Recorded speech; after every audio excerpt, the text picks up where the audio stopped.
दोस्तों नमस्कार, ये है मार्गदर्शन फॉर सिविल सर्विसेज। मैं अनुराग चौधरी। दोस्तों जीएस दृष्टि सामान्य विज्ञान के अंतर्गत आज की वीडियो में आप पढ़ेंगे परीक्षाओं की दृष्टि से महत्वपूर्ण जीव विज्ञान के इम्पॉर्टेंट प्रश्नों को। दोस्तों इस भाग में हम कंकाल एवं मांसपेशी तंत्र, प्रमुख अस्थियां तथा पाचन तंत्र से संबंधित महत्वपूर्ण प्रश्नों को कवर करेंगे। तो आइए शुरू करते हैं आज का वीडियो। जीएस दृष्टि जीव विज्ञान के महत्वपूर्ण प्रश्नों का भाग 4। सबसे पहले आइए कंकाल एवं मांसपेशी तंत्र के बारे में जानते हैं। दोस्तों कंकाल तंत्र क्या है, इसको जानना जरूरी है।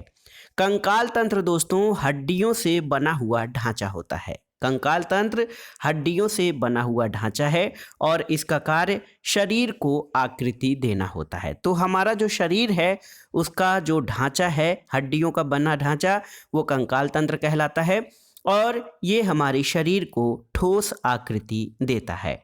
आइए देखते हैं मानव का कंकाल तंत्र किस प्रकार से निर्मित है। देखिए दोस्तों, मानव कंकाल तंत्र में जो अंतः कंकाल होता है उसके दो भाग होते हैं, अक्षीय कंकाल और उपांगीय कंकाल। अक्षीय कंकाल में कुल 80 हड्डियां होती हैं, जबकि उपांगीय कंकाल में याद रखिएगा 126 हड्डियां होती हैं। तो इस प्रकार अंतः कंकाल कुल 206 हड्डियों से निर्मित होता है। बाह्य कंकाल क्या होता है? तो दोस्तों बाह्य कंकाल के अंतर्गत देखिए बाल, नाखून और रोम शामिल हैं। तो याद रखिएगा अंतः कंकाल में कुल 206 हड्डियां होती हैं, जबकि बाह्य कंकाल में हमारे बाल, नाखून और रोम शामिल होते हैं। नाखून के बारे में कुछ अध्ययन करते हैं। नाखून दोस्तों क्या होता है? नाखून मृत कोशिकाओं के द्रव्य से निर्मित होता है। याद रखिए नाखून जो है मृत कोशिकाओं के द्रव्य से निर्मित होता है और इसका निर्माण अल्फा केरेटिन नामक जो है पदार्थ से होता है। नाखूनों में रक्त संचरण का अभाव होता है और इनको काटने पर दर्द भी नहीं होता है। और आप जानते हैं नाखून हमारे बाह्य कंकाल का भाग होता है। आइए देखते हैं मांसपेशीय तंत्र क्या होता है। दोस्तों मांसपेशी तंत्र जो है वो मांसपेशियों से निर्मित होता है और इसका कार्य शरीर को सहारा देना, दृढ़ता देना और गति देना होता है। तो कंकाल तंत्र जो है हमारे शरीर का हड्डियों का ढांचा होता है जिसका कार्य शरीर को आकार देना होता है। उसी प्रकार मांसपेशी तंत्र जो है वो मांसपेशियों से निर्मित होता है जिसका कार्य शरीर को सहारा देना, दृढ़ता और गति देना होता है। आइए प्रमुख अंग और उनमें हड्डियों की संख्या के बारे में जान लेते हैं। तो जो हमारी खोपड़ी है जिसको स्कुल कहते हैं दोस्तों, इसमें हड्डियों की संख्या 29 होती है। याद रखिएगा हमारी खोपड़ी में कुल 29 अस्थियां होती हैं।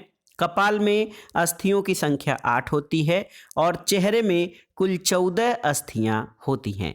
कान में 6 अस्थियां होती हैं। दोस्तों देखिए कान में कुल 6 अस्थियां होती हैं और रीढ़ की हड्डी में देखिए वयस्क में कुल 26 हड्डियां, जबकि बच्चों में 33 होती हैं। तो याद रखिए रीढ़ की हड्डी में वयस्क में 26 जबकि बच्चों में 33 होती हैं। पसलियां यानी रिब्स में कुल 24 यानी 12 जोड़ी हड्डियां होती हैं। फ्लोटिंग रिल्स या तैरती पसलियां तो ये 2 जोड़ी होती हैं, 11वीं और 12वीं पसली। आइए जानते हैं दोस्तों मनुष्य के शरीर में पाए जाने वाले प्रमुख तत्वों के बारे में कि मनुष्य के शरीर में कौन कौन से तत्व पाए जाते हैं। तो देखिए सबसे महत्वपूर्ण या सबसे सर्वाधिक मात्रा में मनुष्य के शरीर में ऑक्सीजन 65% पाया जाता है। कार्बन की मात्रा 18.5% होती है। नाइट्रोजन 3.20% होता है दोस्तों। और हमारे शरीर में कैल्शियम 1.5% होता है जो दांतों में, हड्डियों में इनमें पाया जाता है। फास्फोरस की मात्रा 1% और हाइड्रोजन जो है ये देखिए 9.5% पाया जाता है। तो सर्वाधिक मात्रा में जो है दोस्तों ऑक्सीजन पाया जाता है 65%, 18% कार्बन और 9.5% हाइड्रोजन। उसके बाद नाइट्रोजन, कैल्शियम और फास्फोरस जो है हमारे शरीर में पाए जाने वाले प्रमुख तत्व हैं। आइए देखते हैं मानव दंत प्रणाली के बारे में। देखिए बहुत ही महत्वपूर्ण है दोस्तों मानव दंत प्रणाली। और आप जानते हैं कि मनुष्य में जो मानव के दांत होते हैं ये देखिए जीवन काल में 20 दांत जो होते हैं वो 2 बार विकसित होते हैं, जबकि 12 अस्थायी चवड़क दांत सिर्फ 1 बार विकसित होते हैं। तो ये बहुत ही महत्वपूर्ण है। मानव दंत प्रणाली के जो 20 दांत होते हैं वो 2 बार विकसित होते हैं, द्विदंती जिनको कहा जाता है, और 12 दांत ऐसे होते हैं जो अस्थायी चवड़क, और ये दांत सिर्फ 1 बार विकसित होते हैं, इनको एक दंतीय कहते हैं। और मानव शरीर का सबसे कठोर भाग दोस्तों दंतवल्क या इनेमल होता है। ये कैल्शियम फास्फेट और कैल्शियम कार्बोनेट से बना होता है, यानी दांतों की ऊपरी परत जो दंतवल्क या इनेमल होता है कैल्शियम फास्फेट और कैल्शियम कार्बोनेट से निर्मित होता है। ये मानव शरीर का सबसे कठोर भाग होता है। देखिए दांतों के कितने प्रकार होते हैं, तो कृंतक, रदनक, अग्र चवड़क और चवड़क दांत होते हैं। कृंतक दांत, रदनक दांत, अग्र चवड़क और चवड़क, ये दांतों के 4 प्रकार होते हैं। अब परीक्षाओं की दृष्टि से कुछ प्रश्नों को देख लेते हैं। देखिए महत्वपूर्ण प्रश्न जो हैं परीक्षाओं की दृष्टि से, उनमें देखिए दोस्तों कूल्हे के जोड़ का प्रतिस्थापन क्या कहलाता है, तो इसको आर्थोप्लास्टी कहते हैं, कूल्हे के जोड़ का प्रतिस्थापन। मानव हड्डियों में सर्वाधिक मात्रा में पाया जाने वाला लवण क्या है, तो ये कैल्शियम फास्फेट होता है। अस्थि एवं दंत निर्माण के लिए आवश्यक तत्व क्या हैं, तो ये कैल्शियम, फास्फोरस और फ्लोरीन अस्थि और दांतों के निर्माण के लिए आवश्यक तत्व हैं। अगला प्रश्न है मानव शरीर का सबसे कठोर भाग क्या होता है, तो ये दंतवल्क या इनेमल होता है।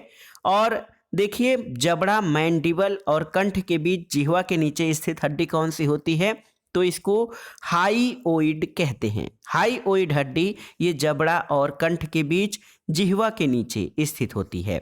अगला प्रश्न है गर्दन का पहला कशेरुक होता है, इसका नाम है एटलस कशेरुक, जो गर्दन का पहला कशेरुक होता है। मानव कान के बारे में आइए जान लेते हैं। कान की संरचना आप जानते हैं, कान हमारे सुनने का जो है इंद्रिय होता है, और कान की स्टिपीज हड्डी एक होती है, ये शरीर की सबसे छोटी हड्डी होती है। और कान में इंकस और मैलियस देखिए 2 भाग होते हैं, और इन्हीं के पास स्टिपीज हड्डी कान में होती है, जो शरीर की सबसे छोटी हड्डी होती है। मानव पैर की संरचना देख लेते हैं। दोस्तों मानव पैर की संरचना देखिए, जांघ जो है ये ठोस हड्डी से बना होता है, और उसके नीचे जो होती है हड्डी, उसके बाद हमारे पंजे और अंगुलियां होते हैं। जांघ की हड्डी जो फीमर होती है दोस्तों, ये शरीर की सबसे बड़ी हड्डी और सबसे भारी हड्डी होती है, क्योंकि ये जांघ की हड्डी बहुत ही मजबूत और ठोस हड्डी होती है। आइए प्रमुख अस्थियों के बारे में अब जान लेते हैं। देखिए मानव शरीर में प्रमुख अस्थियां जो हैं, एक है क्लेविकल। क्लेविकल को जत्रुक या हंसुली, जिसको कॉलर बोन कहा जाता है, ये हमारी गर्दन के पास होती है, इसको क्लेविकल कहते हैं। स्कैपुला दोस्तों स्कंध फलक या शोल्डर ब्लेड जो होती है हमारी, इसको स्कैपुला कहते हैं। स्टर्नम, स्टर्नम को दोस्तों उरोस्थ या ब्रेस्ट बोन कहा जाता है। कार्पल्स, ये कलाई की हड्डियों को कार्पल्स कहते हैं। पैटेला क्या है, तो दोस्तों पैटेला जो होता है ये घुटना या नी कैप होता है, जिसको पैटेला कहते हैं। आइए देखते हैं संयोजी ऊतक के बारे में। दोस्तों संयोजी ऊतक में 2 ऊतक आते हैं, लीगामेंट और कंडरा या टेंडन, जिसको इंग्लिश में कहते हैं। लीगामेंट दोस्तों ये हड्डी को हड्डी से जोड़ता है, जबकि कंडरा या टेंडन हड्डी को मांसपेशी से जोड़ने का कार्य करता है। तो ये हमारे संयोजी ऊतक हैं लीगामेंट और टेंडन। लीगामेंट हड्डी को हड्डी से और केंड्रा हड्डी को मांसपेशी से जोड़ने का कार्य करता है। अब आइए मानव के पाचन तंत्र या डाइजेस्टिव सिस्टम के बारे में जानते हैं।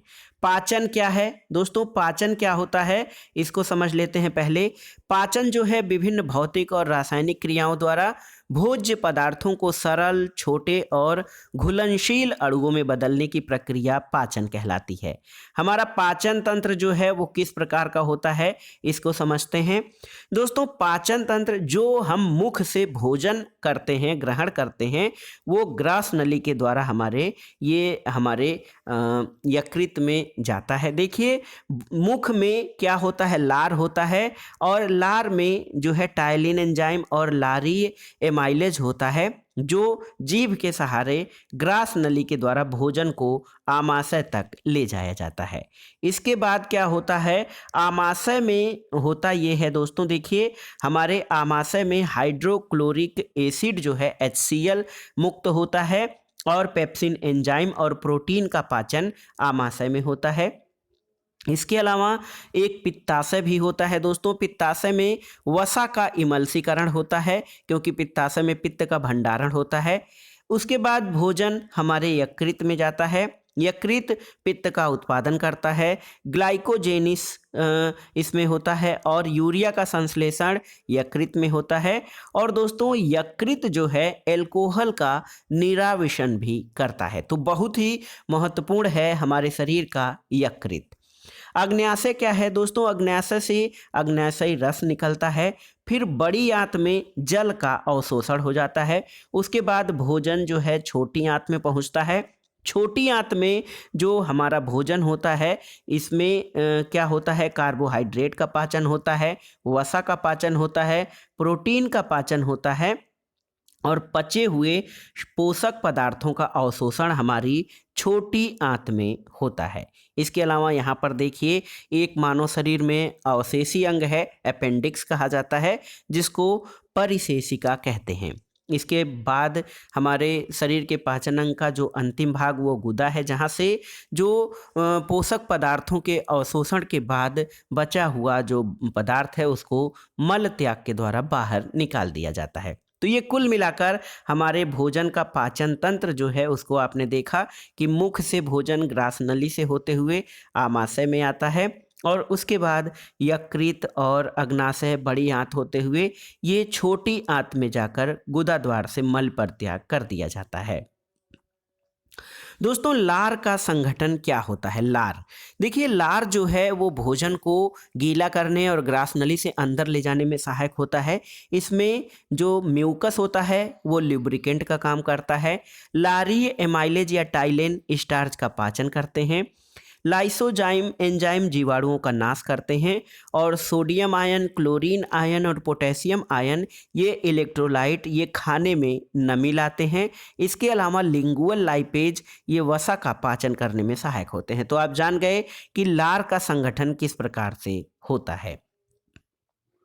जठर जो आमाशय होता है दोस्तों, आमाशय को जानना जरूरी है। आमाशय जो है ये जठर ग्रंथियां इसमें होती हैं जो जठर रस का स्राव करती हैं। इसका रंग हल्का पीला होता है। आमाशय से हाइड्रोक्लोरिक एसिड जो है भोजन को अम्लीय माध्यम प्रदान करता है। इसके अलावा इसमें पेप्सिन एंजाइम जिसके द्वारा प्रोटीन का पाचन होता है।